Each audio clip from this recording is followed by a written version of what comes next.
મિત્રો ગયા વખતે આપણે ધોરણ 12 કોર્સની અંદર વાણિજ્ય વ્યવસ્થાની અંદર પાઠ નંબર 2 સંચાલનના સિદ્ધાંતો જે અધૂરો છે ત્યાંથી આપણે આજે આગળ વધવાનો પ્રયત્ન કરશું. ફ્રેડરિક ટેલરનો વૈજ્ઞાનિક સંચાલનનો સિદ્ધાંત.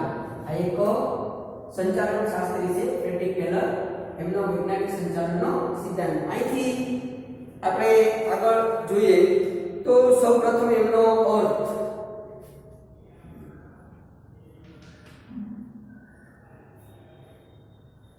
વૈજ્ઞાનિક સંચાલન કોઈ પણ ખાસ એકમમાં કે કારખાનામાં કર્મચારીઓના પક્ષે સંપૂર્ણ માનસિક ક્રાંતિ છે.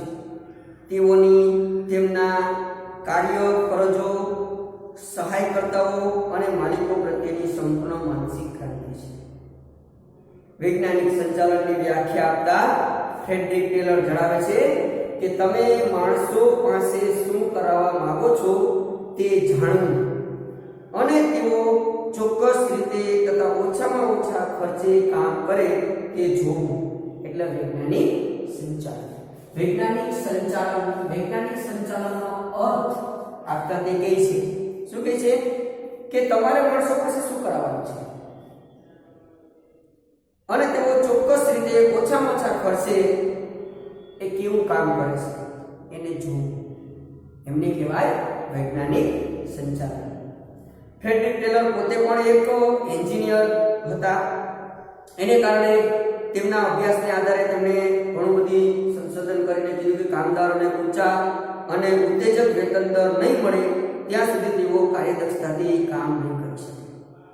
કામદારો પાસે માત્ર રૂઢિગત મજૂરી કરાવ્યા વગર ઊંચી ઉત્પાદકતાની પ્રાપ્તિ માટે વૈજ્ઞાનિક રીતોનો ઉપયોગ કરી નીચો ઉત્પાદન ખર્ચ મેળવી, આ માટે સંચાલકોએ વેતન દર ઘટાડવો ન પડે અને કર્મચારીઓને કામ ચોરી કરવી ન પડે એ પ્રકારની પદ્ધતિ અપનાવવાનો વૈજ્ઞાનિક અભિગમ સૂચવ્યો હતો. રૂઢિગત સંચાલન પડકારરૂપ હતું. તેમણે ક્રાંતિકારી વિચાર રૂપે વૈજ્ઞાનિક સંચાલન રજૂ કર્યું, જેમાં મુખ્યત્વે 3 બાબતોનો સમાવેશ થાય છે. એમાંનું પ્રથમ, દરેક કામદારને તેની બુદ્ધિ અને શક્તિ અનુસાર કામની સોંપણી કરવી જોઈએ. બીજું, કક્ષા અનુસાર મહત્તમ કામ કરવા માટે દરેક કામદારને સૂચના આપવી જોઈએ.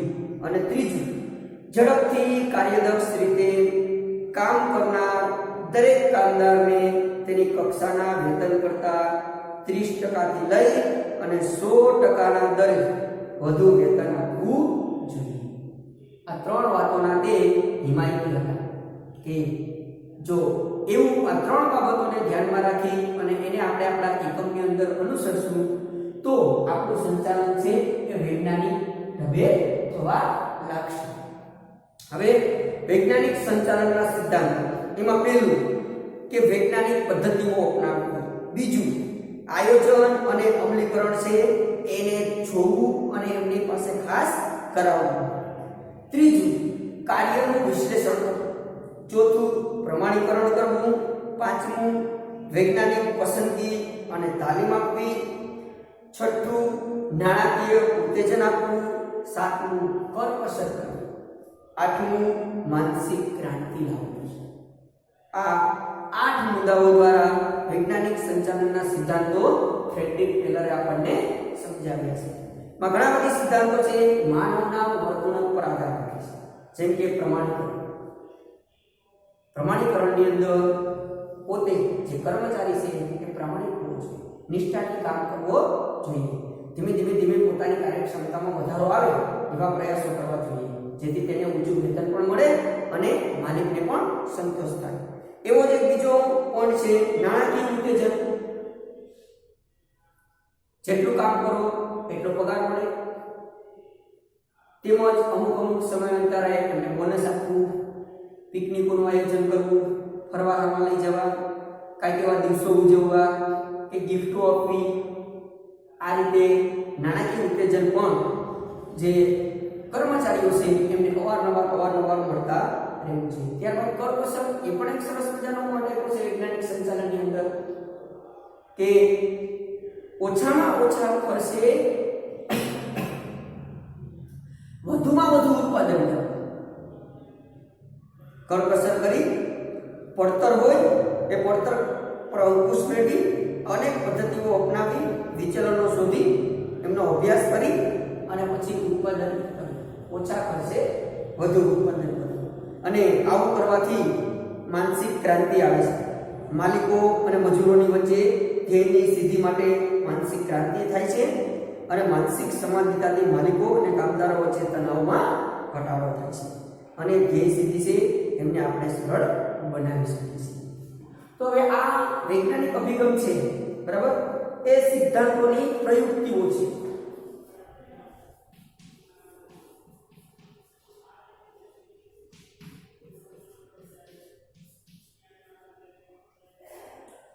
સમય નિરીક્ષણ,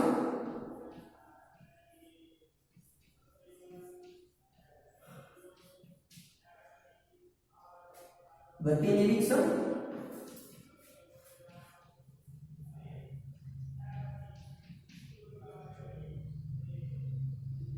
અને ભિન્ન વેતન દરની પદ્ધતિ.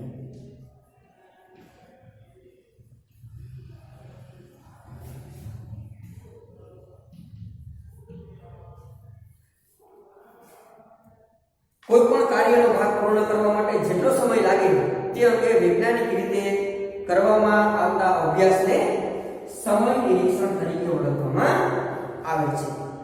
ગતિ નિરીક્ષણ એટલે બિનજરૂરી ખોટી દિશામાં થતા બિનકાર્યક્ષમ હલનચલનમાંથી ઉદ્ભવતા બગાડને દૂર કરવાની પદ્ધતિ. અને ત્રીજું છે ભિન્ન વેતન દરની પદ્ધતિ. કામદારોને તેમના કામના સમયને આધારે વેતન સંબંધી ઉત્તેજન આપવાની પદ્ધતિ એટલે ભિન્ન વેતન દરની પદ્ધતિ. ઉત્પાદન વૃદ્ધિ માટે કામદારોને ઉત્તેજન આપવા માટે ટેલરનો ઉત્તેજક વેતન પ્રથાની હિમાયત કરી. કારખાનામાં કામ કરતા દરેક કામદારોની કાર્યક્ષમતા જુદી જુદી હોય છે. એ ધ્યાનમાં રાખી કામદારોને વધુ ઉત્પાદનના સંદર્ભમાં વધુ વેતન આપવું અને ઓછી કાર્યક્ષમતાવાળા કામદારોને ઓછું વેતન આપવું. ભિન્ન વેતન દરની પદ્ધતિ જે સરસ રીતે સારું કામ કરે છે, વધારે કામ કરે છે, ઓછા સમયમાં વધુ ઉત્પાદન કરે છે, તેમને વધુ વેતન મળવું જોઈએ. અને વધારે સમયમાં ઓછું ઉત્પાદન કરે છે તેમને ઓછું વેતન એટલે ભિન્ન એટલે અલગ વેતન આપવું જોઈએ, જેથી કરીને પણ વૈજ્ઞાનિક સંચાલનના જે સિદ્ધાંતો છે એ આપણે સરળ કરી શકીએ અને સારી રીતે એમનું આયોજન કરી શકીએ. હવે એક બીજા વ્યક્તિ છે તે પણ એક મહાન સંચાલન શાસ્ત્રી છે, એમના વિશે આપણે ભણશું. હેનરી ફેયોલ ના સંચાલનના સિદ્ધાંતો.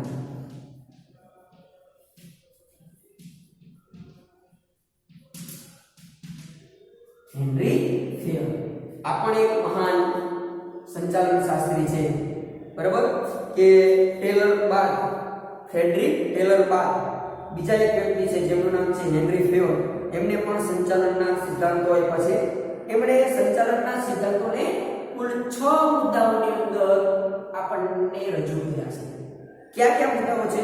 તો કે પહેલી ટેકનિકલ પ્રવૃત્તિઓ, જેમાં કારખાના યંત્રો તેમજ ઉત્પાદનને લગતી પ્રવૃત્તિઓનો સમાવેશ થાય છે. બીજું વાણિજ્ય પ્રવૃત્તિઓ, એમની અંદર ખરીદ, વેચાણ, વિનિમય જેવી અનેક પ્રવૃત્તિઓનો સમાવેશ થાય છે. ત્યારબાદ ત્રીજું નાણાકીય પ્રવૃત્તિઓ, જેમાં મૂડીની પ્રાપ્તિ, મૂડીનો ઉપયોગ, ભંડોળની જાળવણી, પુનઃરોકાણ જેવી અનેક પ્રવૃત્તિનો સમાવેશ થાય છે. ત્યારબાદ ચોથું સંરક્ષણની પ્રવૃત્તિઓ, જેમાં કર્મચારીઓની સલામતી, મિલકતોની સલામતી, માલ સામાનની સલામતી વગેરે પ્રવૃત્તિનો સમાવેશ થાય છે.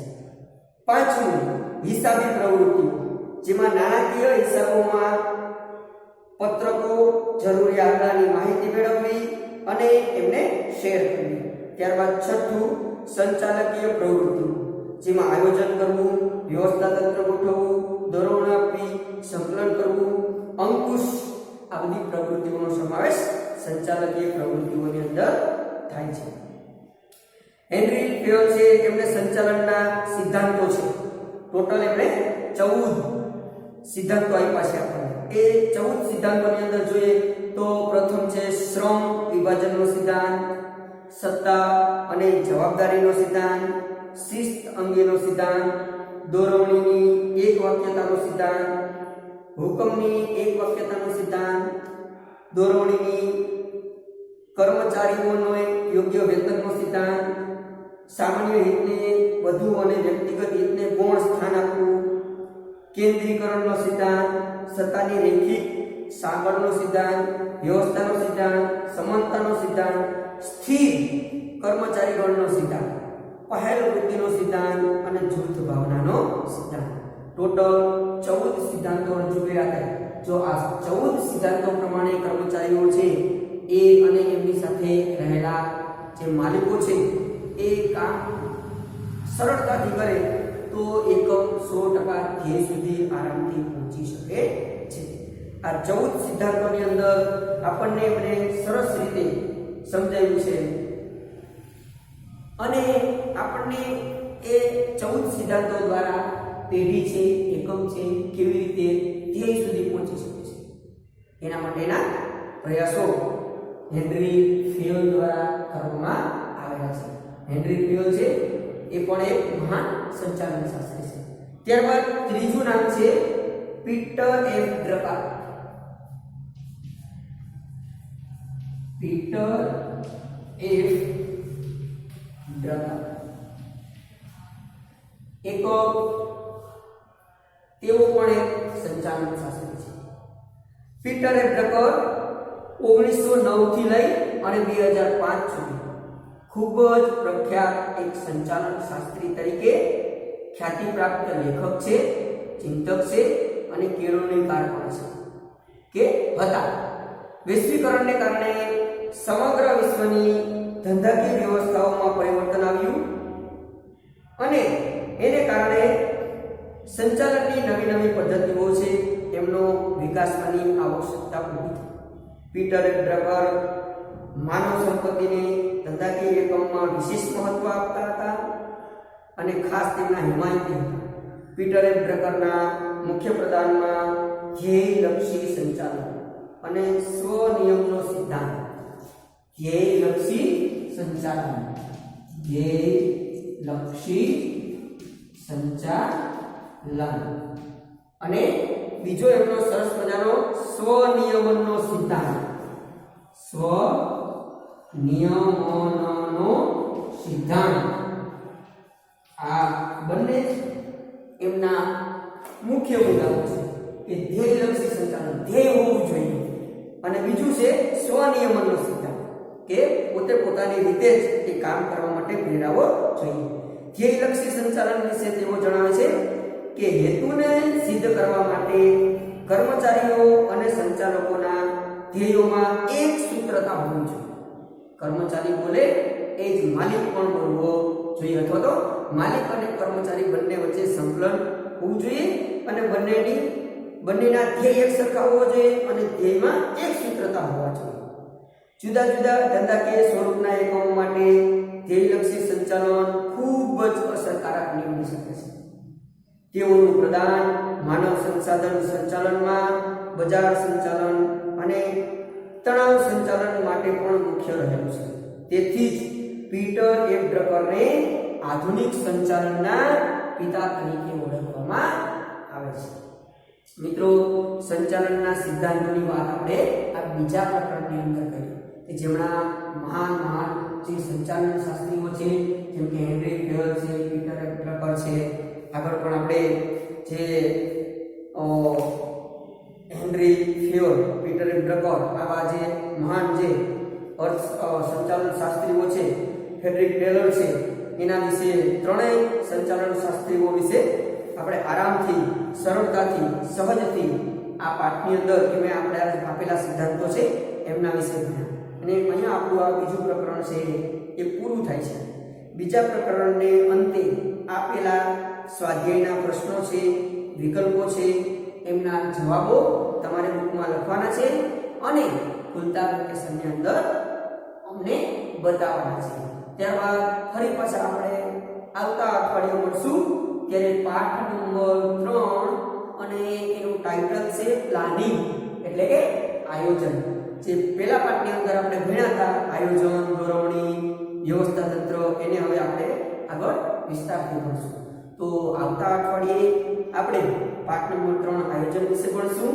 અહીંયા આપણું આ આજનું કાર્ય પૂરું થાય છે. પાઠને અંતે આપેલા પ્રશ્નો છે એમના જવાબો તમારે તમારી બુકમાં લખવાનું છે. આવજો.